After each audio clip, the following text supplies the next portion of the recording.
Chapter 10 is about what we call antebellum reform movements.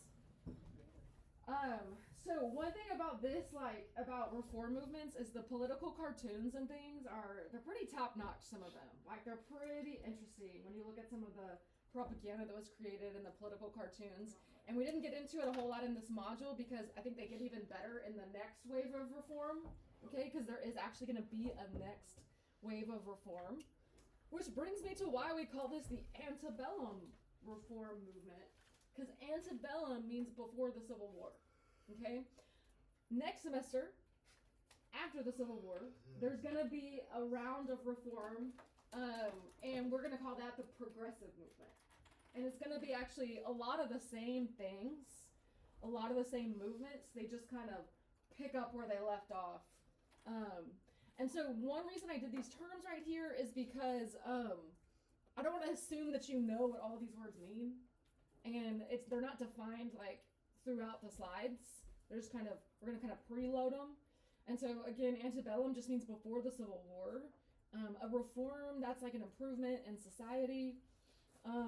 Temperance means reducing alcohol consumption. And then if you want to talk about getting rid of alcohol consumption altogether, that would be abstinence. Okay, so temperance is like reducing, moderating, and then abstinence is completely cutting out alcohol. Abolition, of course, is ending slavery. And then feminism, I want to be really like clear on what this term means because I think this term sometimes gets like different kind of interpretations and things like that. But feminism is very simply promoting women's equality. The belief that women should have equal political, social, economic rights, what have you. And so we're going to see the beginnings of that here too. So one reason why this is all happening is because there's a second Great Awakening. Y'all remember the first Great Awakening? It happened during the colonial era. Do you remember what kind of the focus of the first Great Awakening was? Definitely religion. Mm-hmm. And specifically, what were they preaching about, like, church authority? Yeah? Yeah, they were, like, kind of dogging on the Catholic Church, weren't they? Kind of what the... Like, hating on the Catholic Church. They were hating, yeah, a little bit. On the Catholic Church and also even the Anglican Church at the time, because that was the Church of England. The Anglican Church, the Church of England, was very similar in its structure to the Catholic Church, which means there's like a hierarchy. There's priests, there's leaders, and the whole idea in those religions is that those leaders are kind of like your gateway to God. For example, in the Catholic Church, you have to go to confession with a priest to get your sins forgiven. Protestants, which they're going to be the ones that are doing the Great Awakening, the first and the second, Protestants kind of take a different approach. They say you don't need church leaders. You can directly deal with God yourself. Everybody's equal when it comes to like spirituality. No one's better than another. Everyone's equal in God's eyes. So those same themes are going to come up in the Great Awakening.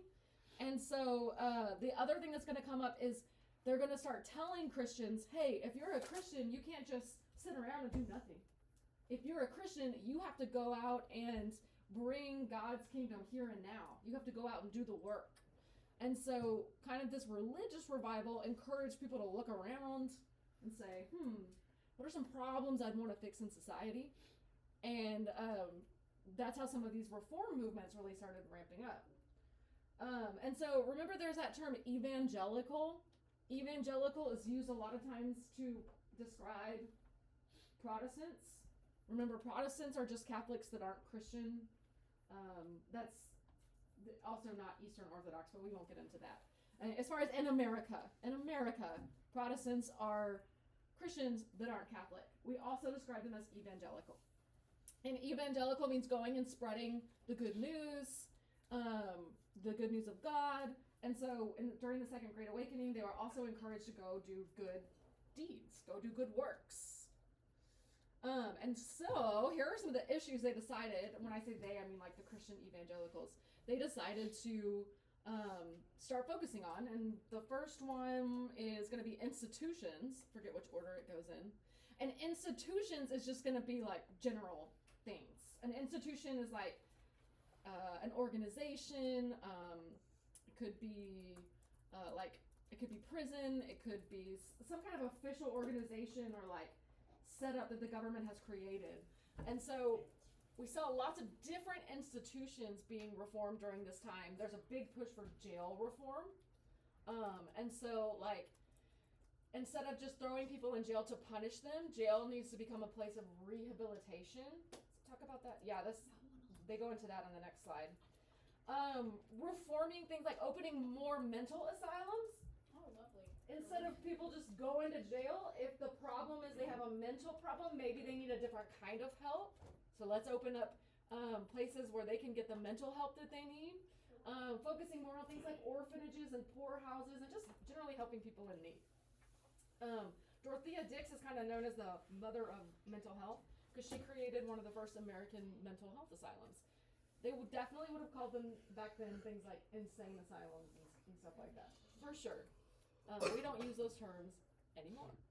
And then prison reform too kind of changed focus. Instead of just being a place of punishment, there was a focus on trying to help people fix whatever problem was going on, change morally, I guess you could say, and be able to get back into society. That's what rehabilitation means. That after a certain amount of time in prison, they would have reformed their ways, changed their ways, and they'd be ready to go back into society and be, quote unquote, good people. So there was a focus on helping people in that way. Just kind of look at it like that, helping people. Temperance, the first organization formed for the anti-alcohol movement was the American Temperance Society. It was formed in 1826. And the movement was pretty successful as far as reducing the amount of drinking in the United States. Now, I'm not totally sure at that point in time how they would actually keep track of how much people are drinking. For example, it says alcohol consumption peaked in the 1830s at 7 gallons per person per year. How they know that, I'm not sure. Probably a rough estimate. Per person? Oh, per year. Okay. So, which, if that's an average, that means some people are drinking a lot more, some people are drinking a lot less. But I want you to look at that political cartoon up there. This really gets into like the heart of the message at this point of anti-alcoholism. Their main focus is people at this point see alcoholism as the cause of many problems. It's the cause of a lot of violence, it's the cause of a lot of crime, it's the cause of domestic abuse. And who do you think is going to be drinking the most at this point? Men or women? Men, yeah, of course. And the men are going to be the ones coming home from the saloons, from the bars. And if they have, if they get aggressive, they're going to be taking it out on the women. And so women were actually like some of the peak leaders of the temperance movement. The women had the most interest, more than anyone else, in reducing alcohol consumption. They weren't the ones drinking, it was the men. But they were the ones that were being abused. They were the ones that were having all the family's money spent on alcohol, things like that. And so that was kind of the root of that movement. And women, it was one of the first things that like women got really involved in politically. Education, public education starts to really develop at this time. I'm not going to talk about this very much at all, but one thing to know is that the North is going to develop a public education system that's a lot more sophisticated, widespread than the South. The South is still going to lag very behind in education.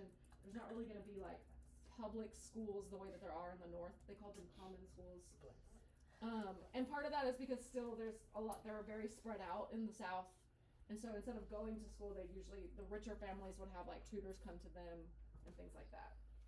So in the North, you're going to have opportunities for various social economic classes, think about it that way, that you're not going to have in the South. In the South, it's still kind of limited to only the upper class, the elite, are going to have access to that education. Speaking of the South, the abolitionist movement is going to start ramping up at this time as well.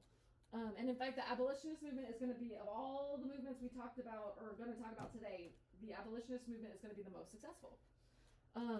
It's one of the reasons why the Civil War is going to break out very shortly after this.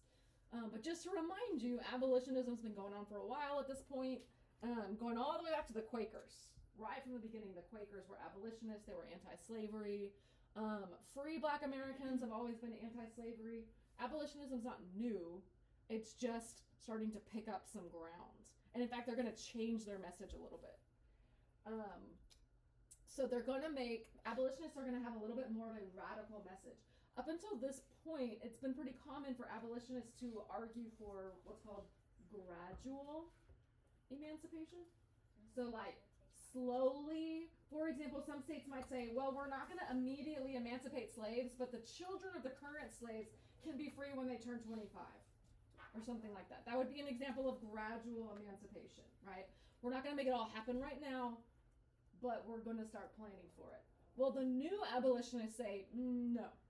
Not only should they be emancipated immediately today, but they should also be full and equal citizens in the United States. And so this, for some people, is like way too radical. Like, hey, that's going a little too far. And it's going to be, and they're just going to get stronger and stronger in this message. Full, immediate emancipation, full equality. And this is going to be very alarming to Southerners and even some Northerners. Really prominent abolitionists. You got William Lloyd Garrison. He was the editor of the most significant abolitionist newspaper at the time. It was called The Liberator.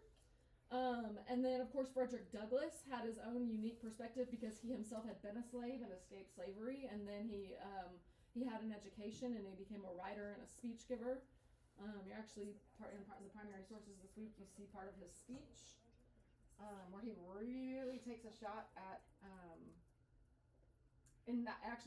The speech goes with chapter 11, not even chapter 10. But he really takes a shot at the 4th of July, mocking it as a holiday. Okay, and then feminism. Feminism is going to be the beginnings of the women's rights movement. Now, quite frankly, the women's rights movement is not going to get very far before the Civil War. And one big reason why is a lot of women kind of realized the abolitionist movement is gaining a lot more ground.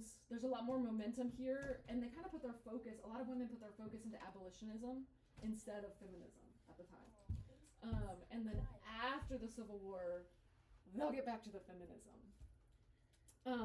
So before the Civil War, the antebellum reform, the main thing that happens is the Seneca Falls Convention. It's the first women's rights convention. They address all kinds of things. They do address suffrage. Women should be able to vote. But they kind of just address legal equality in general. And they do something almost like pretty awesome. They write something called a Declaration of Sentiments, in which they literally copy the words of the Declaration of Independence and they change it here and there. For example, they say, we hold these truths to be self-evident that all men and women are created equal. And you know the part of the Declaration of Independence where they're listing all their complaints against the king? What do you think women are complaining about in their version of the Declaration of Independence? Alcohol, men, Huh? equality, suffrage. Well, what gender specifically? When they say, you know how in the Declaration of Independence the colonists are like, he has refused, he has not done this. Well, they do the same thing, but they're talking about like men in general. They're like, the men have not allowed us to, the men do not allow us to do this. The men, and they talk about men as the oppressor instead of the king. It's kind of funny, actually. And also, I want you to notice that there are men that not only attend the convention, but they also sign the Declaration of Sentiments. So there are definitely men involved in the movement as well. This slide kind of ends, though, talking about how most Americans are still going to be kind of resistant to this idea of women like being out in the public sphere, women being political activists, women gaining rights. And a lot of women put most of their focus into abolitionist efforts at this point as well. A couple of feminists to know, Elizabeth Cady Stanton and Lucretia Mott were the two of the women that organized the Seneca Falls Convention.